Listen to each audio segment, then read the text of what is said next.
Aisha alikuwa binti pekee wa bilionea maarufu jijini. Alikulia kwenye jumba kubwa lenye kila aina ya anasa, magari ya kifahari, walinzi na maisha yaliyopangwa kwa umakini.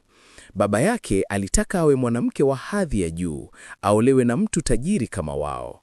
Hata hivyo, Aisha alikuwa na moyo wa upendo na alitamani maisha ya kawaida nje ya utajiri huo.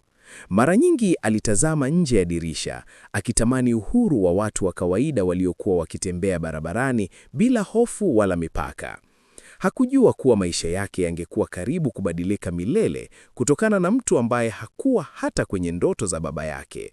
Siku moja, gari lake liliharibika katikati ya jiji. Akiwa amesimama kando ya barabara, kijana mmoja wa bodaboda aitwaye Kevin alimkaribia kwa heshima. Alijitolea kumsaidia kufika nyumbani. Aisha alisita mwanzoni, lakini alikubali. Safari hiyo fupi iligeuka kuwa mwanzo wa kitu kisichoelezeka. Kevin alikuwa mcheshi, mnyenyekevu na mwenye roho safi, kitu ambacho Aisha hakuwahi kukiona kwa wanaume wa tabaka lake. Walitabasamu na kubadilishana namba bila kujua walikuwa wanafungua mlango wa hatari na mapenzi makubwa. Aisha alianza kumtafuta Kevin mara kwa mara. Walikutana kisirisiri, wakinywa chai vibandani na kucheka bila kujali tofauti zao. Kevin alimfundisha Aisha maisha ya kawaida, kupanda bodaboda, kula vyakula vya mtaani na kuzungumza na watu wa kawaida. Aisha alihisi kuwa huru kwa mara ya kwanza maishani mwake. Wakati huo huo, Kevin alianza kumpenda Aisha kwa dhati, lakini alijua pengo la maisha yao lilikuwa kubwa sana. Hata hivyo, moyo hauchagui unapopenda. Sehemu ya 4: mapenzi yanaanza. Baada ya muda, urafiki wao uligeuka kuwa mapenzi ya kweli. Kevin alimwambia Aisha ukweli wa hisia zake, akihofia kukataliwa. Lakini Aisha alimtazama machoni na kukubali kuwa naye. Walikumbatiana kwa furaha, wakijua wanapambana na dunia nzima. Mapenzi yao yalikuwa ya dhati, yasiyo na ubaguzi wa mali au hadhi. Hata hivyo, walijua siku moja ukweli ungejulikana.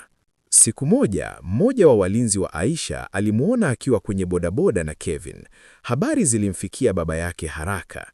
Alikasirika sana. Hakutaka hata kusikia jina la Kevin. Kwa macho yake, Kevin alikuwa mtu wa chini asiye na hadhi ya kuwa karibu na familia yao. Aisha alipoitwa kuhojiwa, alisimama imara na kukiri kuwa anampenda Kevin. Hapo ndipo vita ya familia ilipoanza. Baba yake Aisha alimzuia kutoka nyumbani na kumpokonya simu yake. Alimwambia kuwa mapenzi hayo hayataendelea kamwe. Alimwandalia mchumba tajiri kutoka familia yenye ushawishi mkubwa. Aisha alilia na kusononeka, lakini moyo wake ulikataa kumsahau Kevin. Kwa upande mwingine, Kevin aliteseka akimtafuta Aisha bila mafanikio. Alianza kuhisi kuwa amepoteza kila kitu. Kwa msaada wa rafiki yake wa karibu, Aisha aliweza kuwasiliana na Kevin kwa siri. Walipanga kukutana na kuondoka pamoja, mbali na macho ya baba yake. Usiku moja, Aisha alitoroka nyumbani na kukutana na Kevin.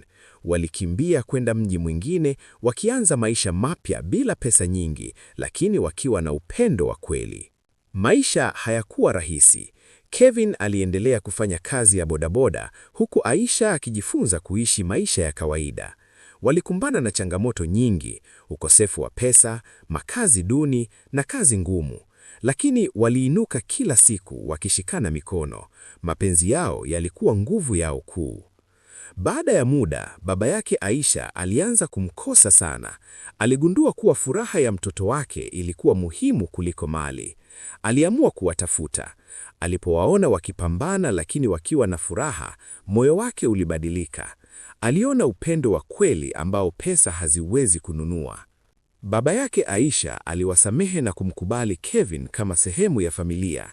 Aliwasaidia kuanzisha biashara yao wenyewe.